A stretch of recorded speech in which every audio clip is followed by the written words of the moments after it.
오늘 본문 말씀 가지고 말씀이 육신이 되어 이런 제목으로 함께 은혜를 나누겠습니다. 오늘은 예수님의 탄생을 기리는 대림절 세 번째 촛불을 밝혔습니다. 이 대림절이라고 하는 것은 예수님의 탄생을 준비하는 절기입니다.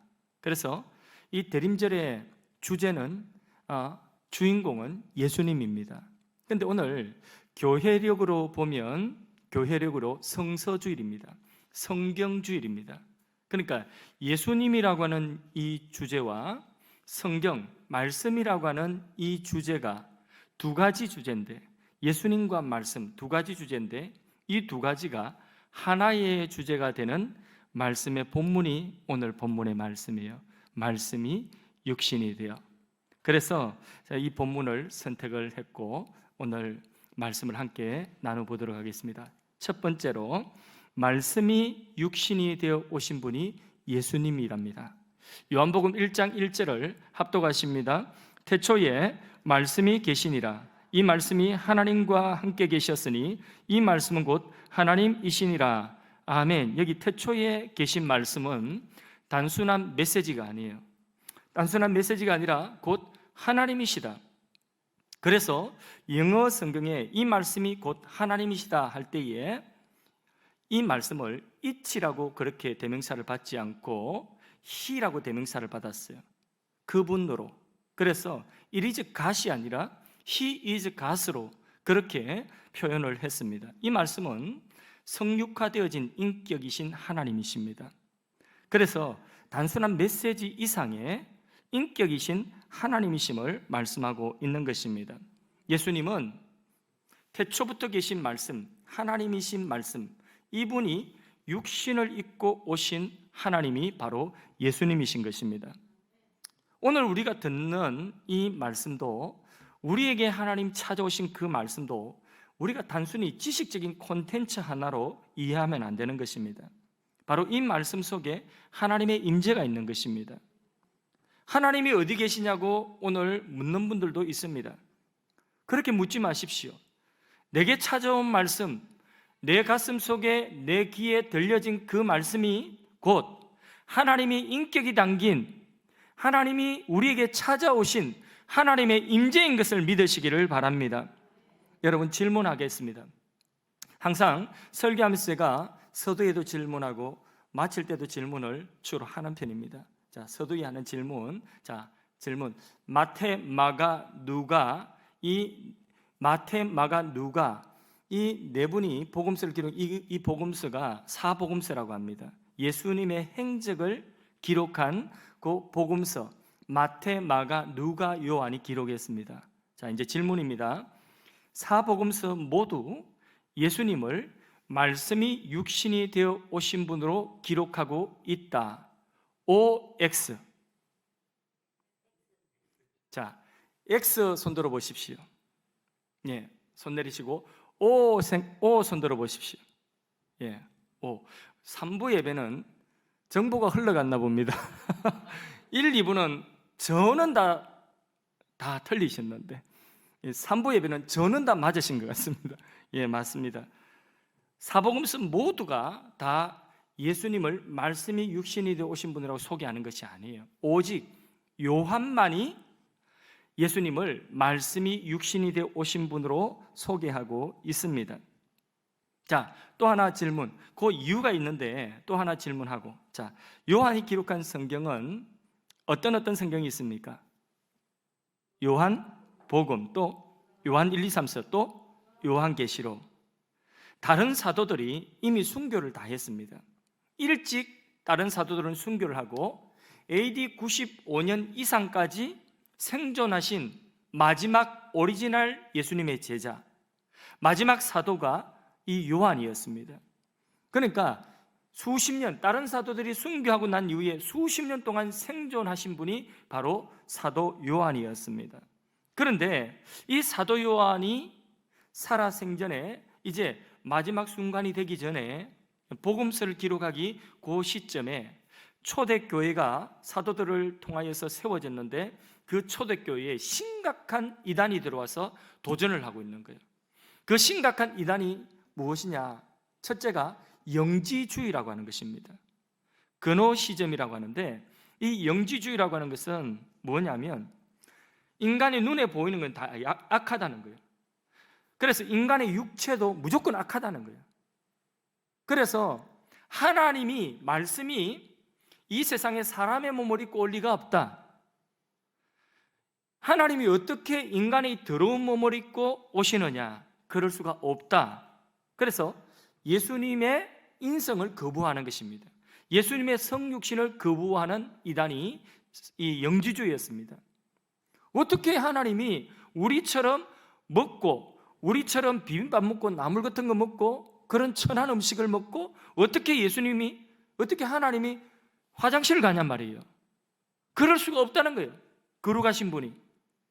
그리고 이들이 주장하는 건 뭐냐면, 그럼 구원받는 것은 그 예수님이 사람 되어 오시고 그 예수님이 우리를 위해 십자가에 죽으신 그것을 믿어서 구원받는 것이 아니라, 그 영지주의의 분노는 뭐냐면 하나님이 특별한 사람, 몇몇 사람들에게 특별한 지식을, 영적인 지식을 알려주시는 거예요. 그게 그노시스인데, 그 영적인 지식을 특별히 받은 사람, 그 사람들이 영적인 지식을 깨닫고, 천상에 있는 신비한 지식이죠.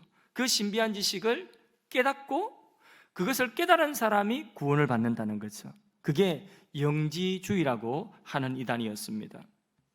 오늘날 활개치는 구원파, 또 신천지, 이런 이단들이 다 영지주의와 같은 주장을 하고 있는 거예요.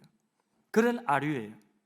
자기들한테만 가가지고 자기들만은 특별한 지식을 자기들이 가지고 있는데, 그 특별한 지식을 자기들이 깨달아서 자기들만 구원받는다. 그게 바로 영지주의의 하나의 아류인 것입니다. 초대교회는 이 영지주의가 들어왔어요. 심각한 피해를 입고 있었습니다.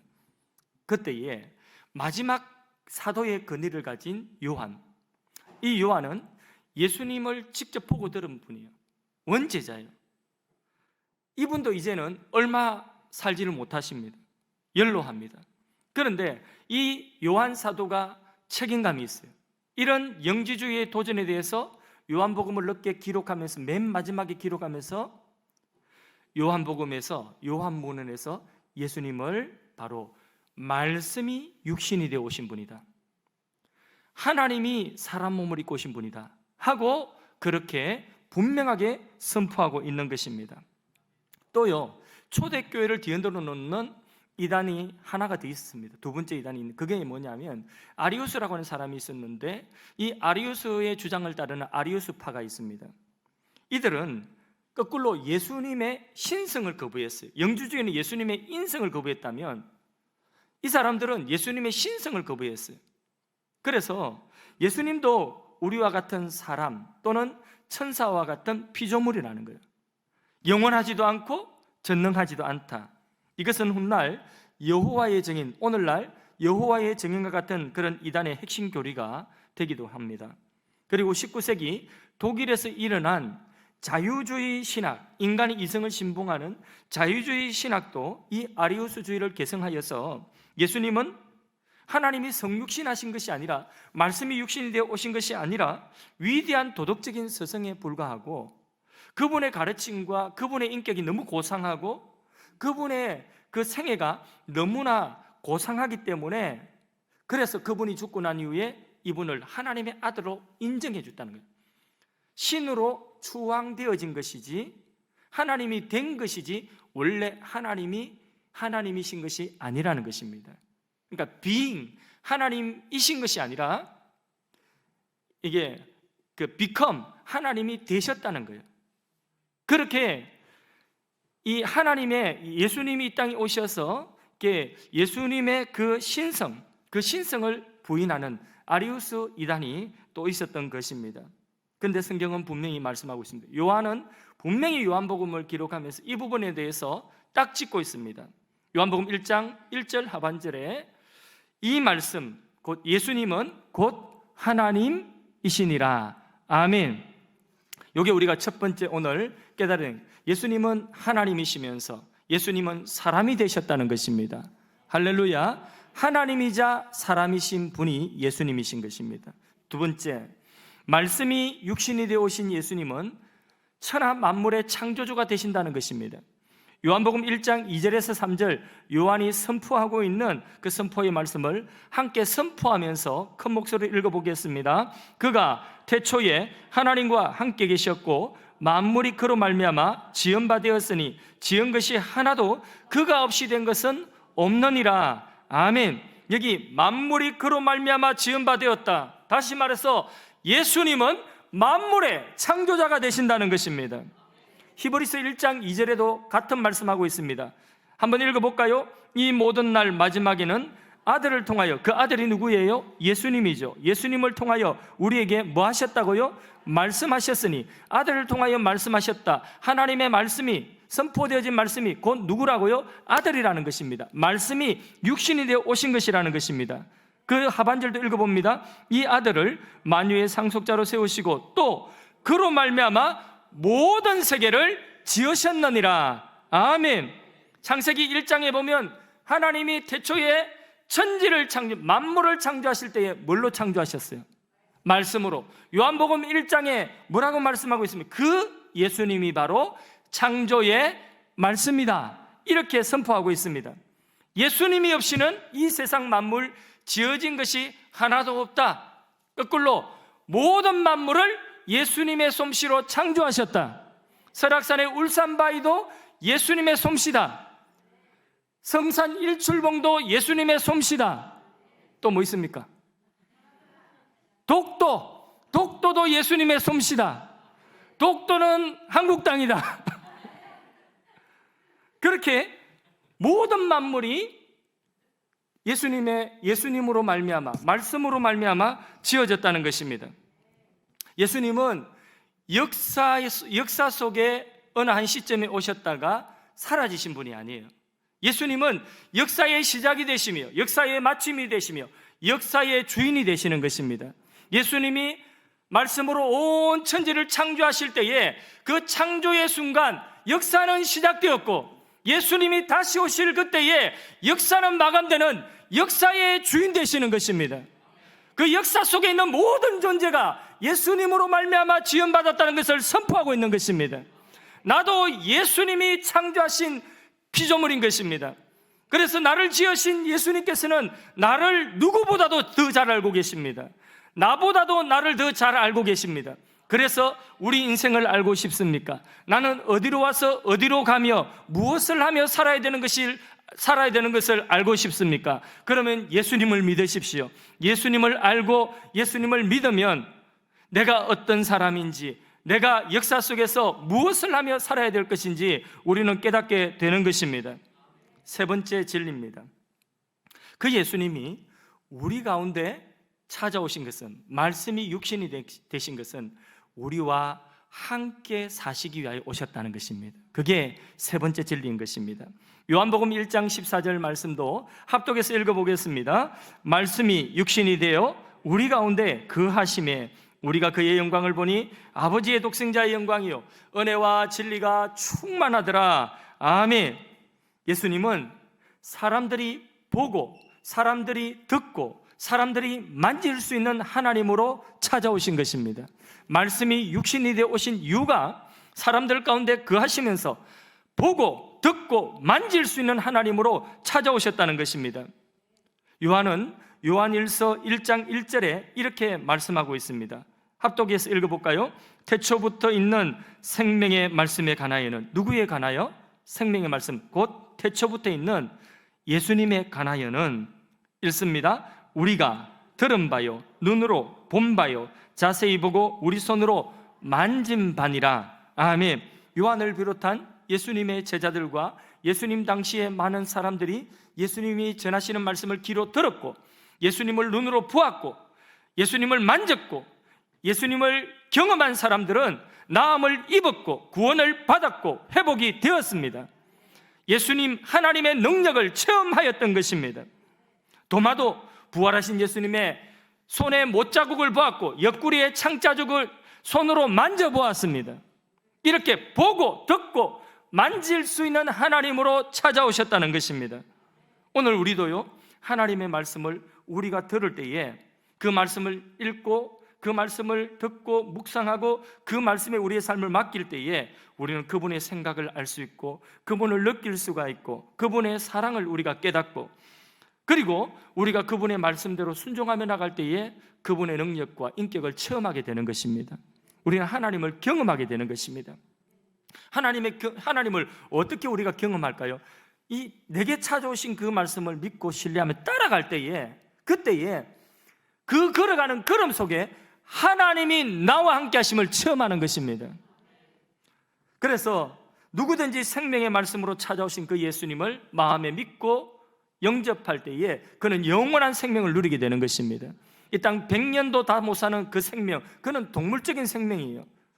그 생명 이상의 천국의 생명, 영원한 생명은 예수님이 우리 인생에 찾아오실 때에 그 영원한 생명을 우리가 얻게 되는 것입니다.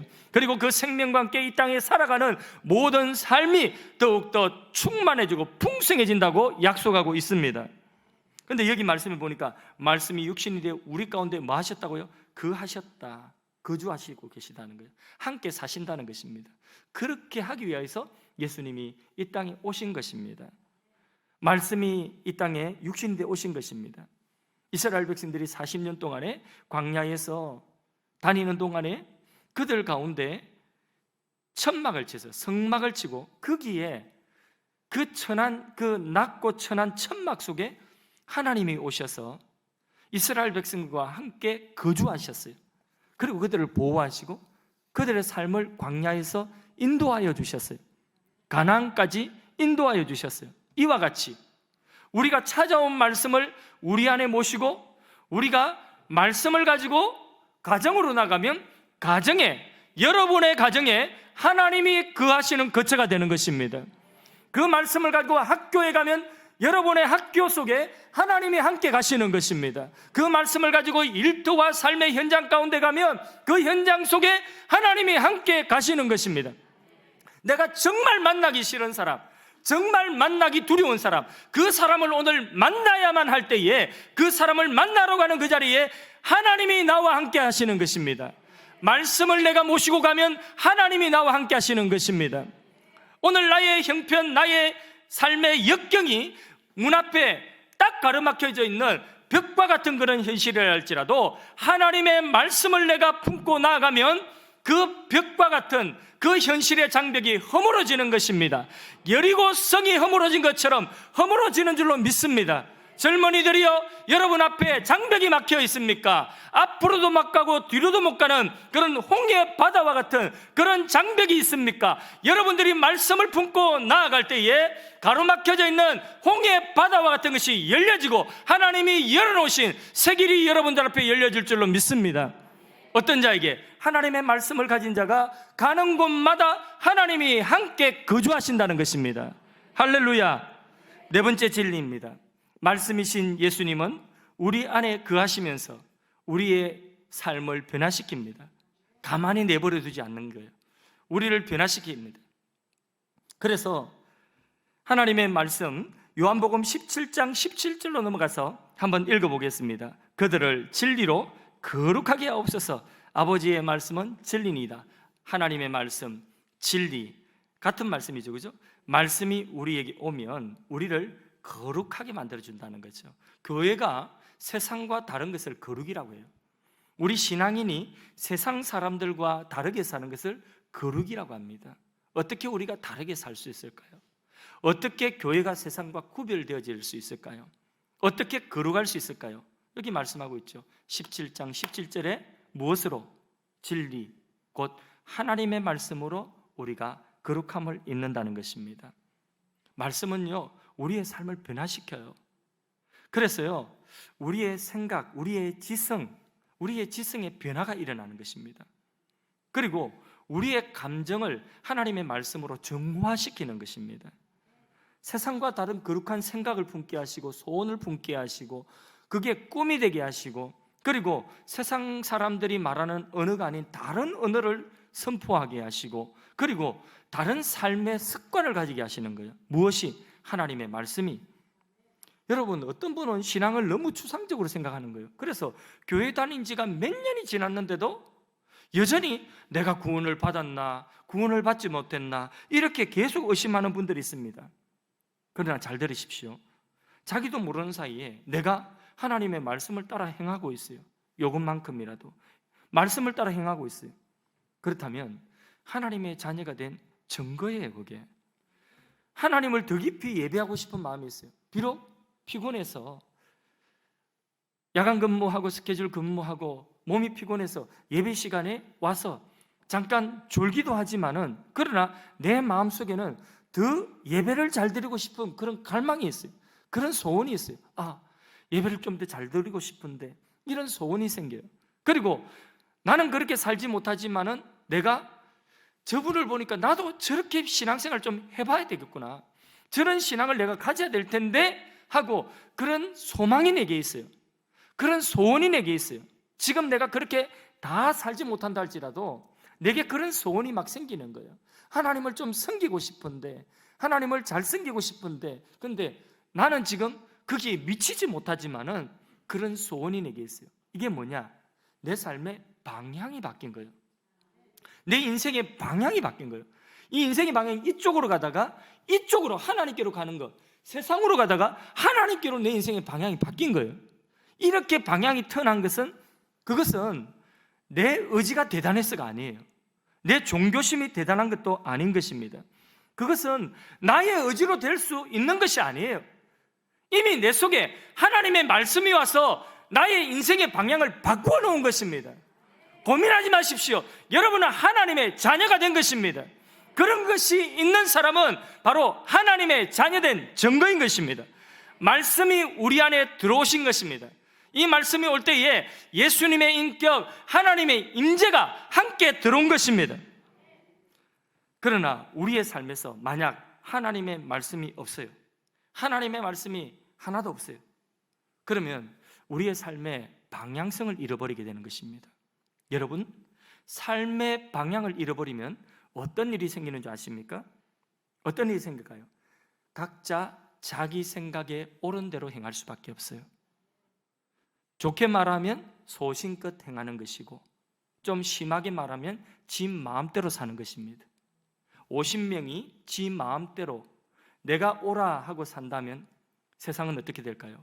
50명이 사는 세상은 혼돈이에요. 왜? 내가 옳기 때문에. 저 사람들은 틀렸기 때문에. 서로 옳다고 하는 사람들이 옳은 것을 주장하면 거기는 다툼이 있고 분쟁이 있을 수밖에 없어요. 그래서 힘 있는 사람이 이기겠죠. 억울한 사람이 생기겠죠. 세상은 무법천지가 되는 것입니다. 그게 각자 소견에 옳은 대로 하나님의 말씀의 기준이 없는 것입니다. 인간의 죄성을, 인간의 욕구를 제어할 수 있는 것이 없어요. 그대로 가야 되는 거예요. 그 결과는 파멸인 것입니다. 1960년대 초에 미국의 존 F 케네디가 대통령이 되었습니다. 케네디 대통령 재임 시절에 미국 공립학교에서 학생들이 기도하고 말씀을 배우는 시간을 커리큘럼에서 다 배제했습니다. 종교 편향이라고 다 배제했습니다. 그래서 공립학교에서 기독교 건국 이념을 가지고 있는 그 미국이라고 하는 나라에서 공립학교에서 말씀의 채널이 다 끊겨졌어요. 그 이후 얼마 지나지 않아서 미국 공립학교 안에서 미국의 청소년들의 학력 수준이 저하했을 뿐만, 그거는 물론이고 폭력과 마약과 성적인 여러 가지 타락과 방종과 그리고 총기 난사 사건과 같은 그런 사건과 사고가 공립학교에서 끊이지 않고 이어지게 된 것입니다. 이게 바로 뭐냐? 말씀을 버리고 나니까 그 인생과 사이에 찾아 들어오는 것은 어둠의 영이 찾아 들어오는 것입니다. 그 결과는 파멸로 가는 것입니다. 오직 하나님의 말씀만이 생명이요 빛입니다.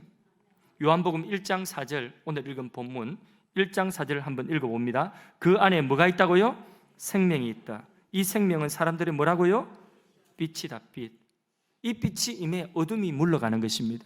이 빛이 찾아오면 뭐가 옵니까? 어둠이 덮치는 것입니다. 다섯 번째 진리입니다. 말씀으로 우리는, 찾아오신 말씀으로 우리는 영적인 승리를 거둘 수가 있습니다. 자, 요한이 기록한 요한계시록 19장 13절로 가서 한번 읽어보겠습니다. 읽습니다. 시작. 또 그가 피 뿌린 옷을 입었는데 그 이름은 하나님의 말씀이라 칭하더라. 좀 떼어놓으세요. 자, 보십시오. 자, 그 이름은 하나님의 말씀이다.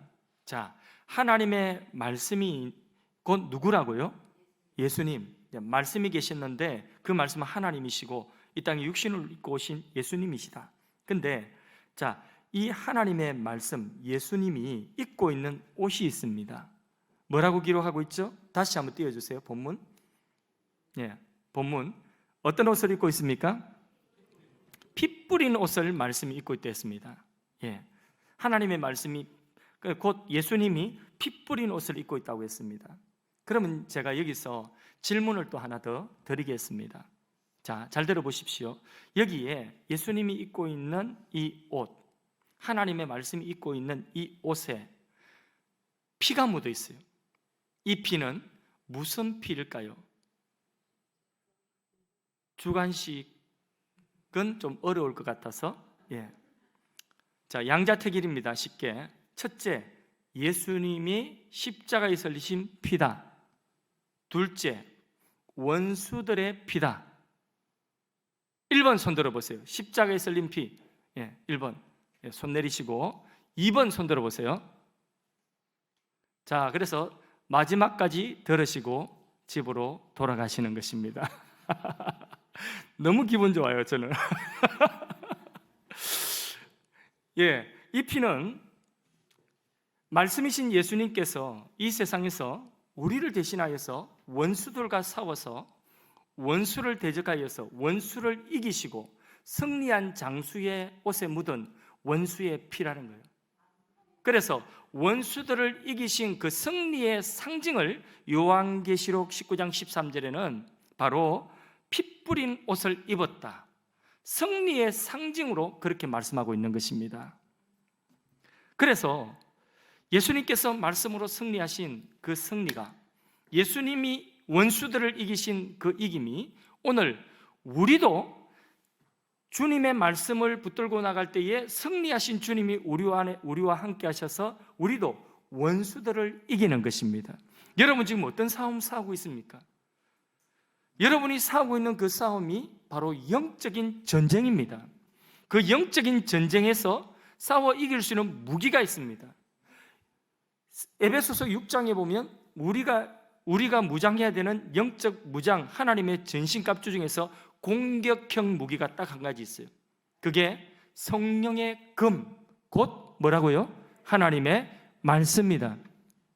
우리가 이 세상 영적 전쟁에서 이기는 비결은 뭐냐? 하나님의 말씀을 우리가 가지고 나갈 때에 그 말씀으로 영적 전쟁에 승리하는 것입니다. 여러분이 지금 싸우고 있는 그 싸움이 틀림없이 있을 것입니다. 그 싸움에 승리하는 비결은 오직 하나님의 말씀을 들고 나가는 것입니다. 여러분들이 하나님의 말씀을 읽고 듣고 그 말씀을 품고 믿음으로 그 말씀대로 삶의 현장 가운데 나갈 때에 그 삶의 현장에 원수 마귀를 이기는 줄로 믿습니다. 특별히 여러분들의 자녀들에게 하나님의 말씀을 선포하십시오. 그러면 여러분들의 자녀를 공격하는 원수 마귀가 쫓겨가는 줄로 믿습니다. 비명을 지르면서 쫓겨가는 줄로 믿습니다. 여러분들을 향하여서도 매일같이 하나님의 말씀을 선포하십시오. 축복의 말씀을 선포하십시오. 그 말씀을 선포할 때에 여러분을 짓누르고 있는 어둠의 영은 떠나가게 될 것입니다. 하나님의 말씀의 금은 사용할수록 강해지는 것입니다. 말씀의 금은 사용할수록 날카로워지는 것입니다. 여러분, 하나님의 말씀이 능력이 있기 때문에 여러분들로 하여금 원수 마귀는 말씀을 듣지 못하게 하는 것입니다. 왜 말씀을 듣지 못하게 할까요? 말씀을 듣기 전에는 원수 마귀가 사람의 감정 속에 들어가서 그 감정을 마음대로 부추겨가지고 그 감정대로 이끌고 가는 것입니다. 이게 바로 뭐냐? 원수 마귀가 그 사람을 이끌고 가는 거예요. 그런데 말씀으로 감정이 정화되니까 원수 마귀가 감정 가지고 장난을 못 치는 것입니다. 감정보다도 더 분명한 하나님의 말씀이 가슴 속에 있기 때문에 그 감정을 십자가에 못 박을 수가 있는 것입니다. 이 말씀으로 여러분들의 지식과 여러분들의 생각, 마귀는 계속해서 공격해서 두려움을 넣어주고 염려를 넣어주고 계속 공격해서 그 두려움과 염려를 가지고 엉뚱한 데로 끌고 가는 것입니다. 그런데 말씀을 여러분들이 듣게 되면, 말씀 무장하게 되면 그 생각대로 가는, 마귀가 주는 생각대로 가는 것이 아니라 말씀을 믿고 신뢰하며 가기 때문에 마귀가 부를 수가 없는 거예요. 그렇기 때문에 마귀는 우리로 하여금 말씀을 듣지 못하게 하는 것입니다. 여러분 정신 똑바로 차리시고 하나님 말씀 들을 수 있기를 바랍니다. 마귀가 우리를 함부로 끌고 가지 못하도록 하고 원수 마귀를 이기고 우리의 삶의 현실 속에서 영적 승리를 거두는 비결은 말씀 무장하는 것입니다.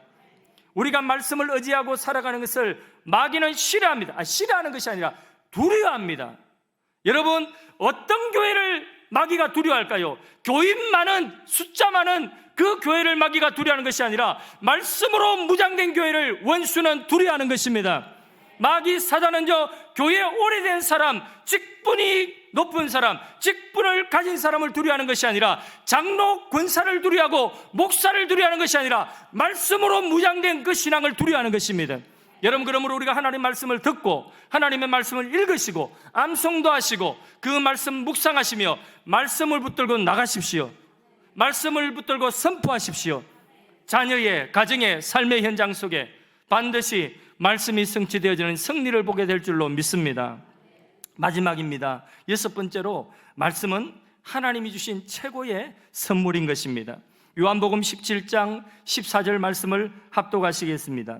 내가 아버지의 말씀을 그들에게 주었사오매 세상이 그들을 미워하였사오니 이는 내가 세상에 속하지 아니한 같이 그들도 세상에 속하지 아니함으로 인함이니라. 아멘. 여기 말씀해 보니까 예수님이 아버지의 말씀을 그들에게 주었다. 말씀이 육신이 되어 이 땅에 오실 때에 그것이 성탄이죠, 그죠? 성육신. 자, 하나님이신 말씀이 세상에 육신을 입고 오셨습니다. 그게 성탄입니다. 말씀이 육신이 되어 하나님이 이 땅에 오신 그 성탄은, 예수님이 이 땅에 오신 것은 이 세상을 향한 하나님의 최고의 선물입니다. 이 세상, 이것보다 더 큰 선물이 어디 있습니까? 이 세상에 하나님 자신을 주셨다는 것입니다. 그런데요, 그 예수님이 이 땅에 오셔서 십자가에서 승리하시고 부활로 하늘로 올려가셨습니다. 올려가시고 대신에 이 땅에 있는 우리들에게 마지막 때까지 뭘 주셨느냐? 하나님의 말씀을 주셨는데 그 말씀을 성문화시켜서 성경으로 우리에게 주신 것입니다.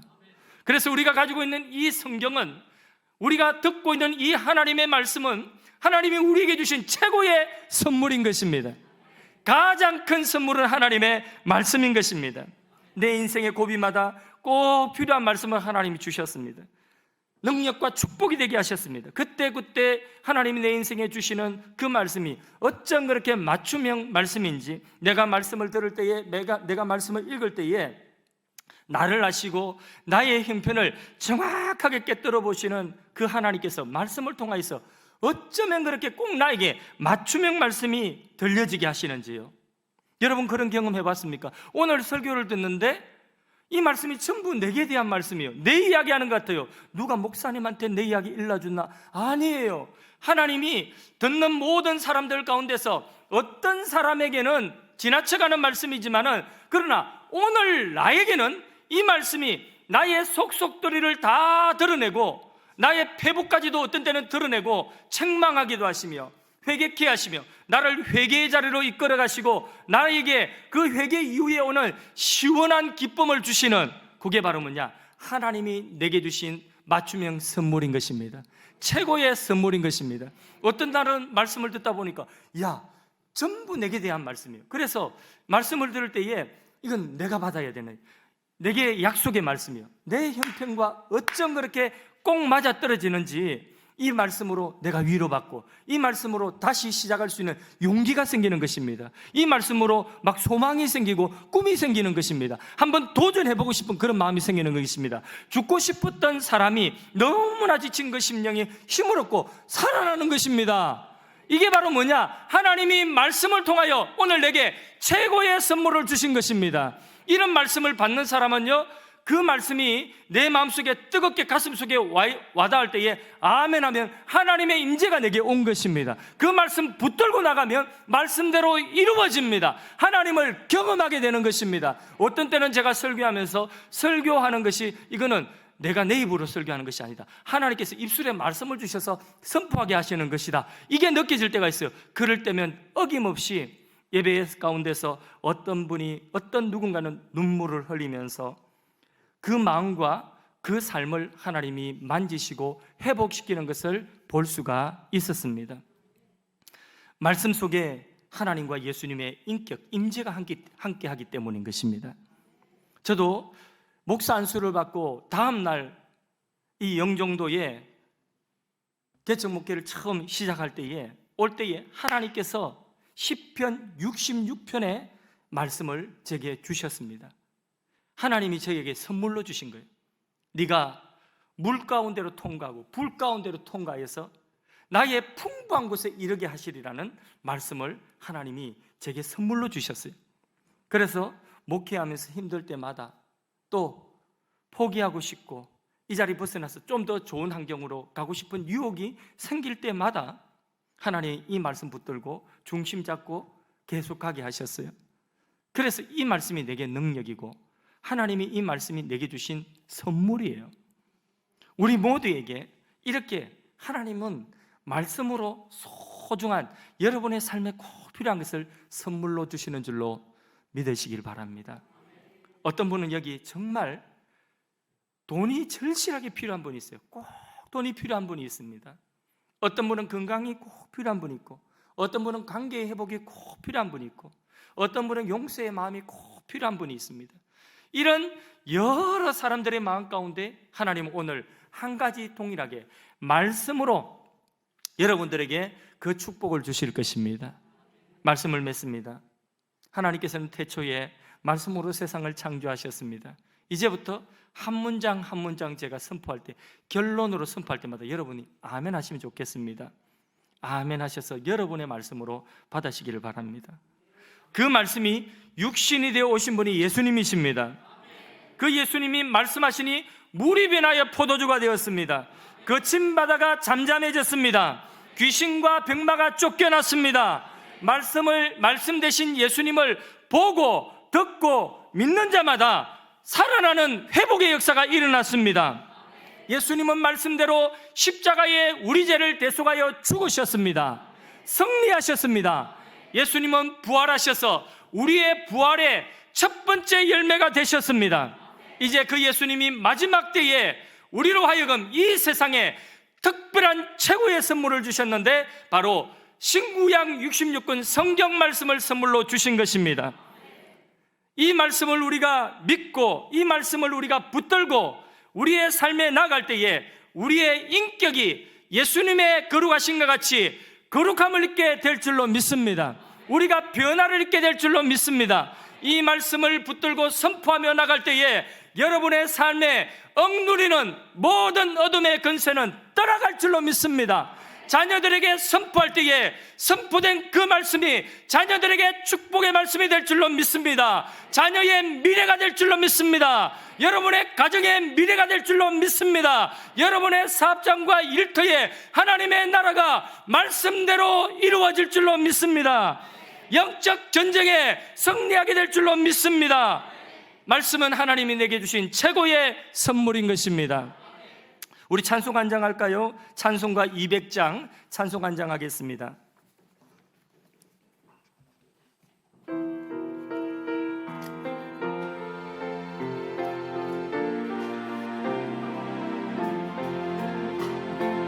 달고 묘한 그 말씀, 생명의 말씀을,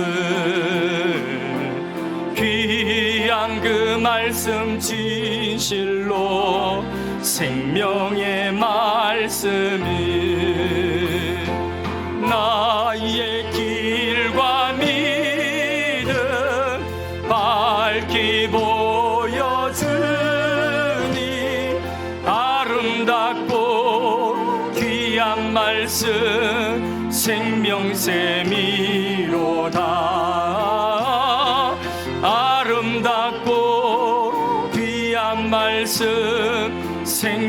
생명샘이로다. 귀한 주님의 말씀은 내 노래 되도다. 모든 사람을 살리는 생명의 말씀은 값도 없이 받아 생명길을 가니 아름답고 귀한 말씀 생명샘이로다. 아름답고 귀한 말씀 생명샘이로다. 널리 울리어 퍼지는 생명의 말씀은 마음의 용서와 평안을 골고루 주나니 다만 예수 말씀 듣고 복을 받네. 아름답고 귀한 말씀 생명샘이로다. 아름답고 귀한 말씀 생명샘이로다.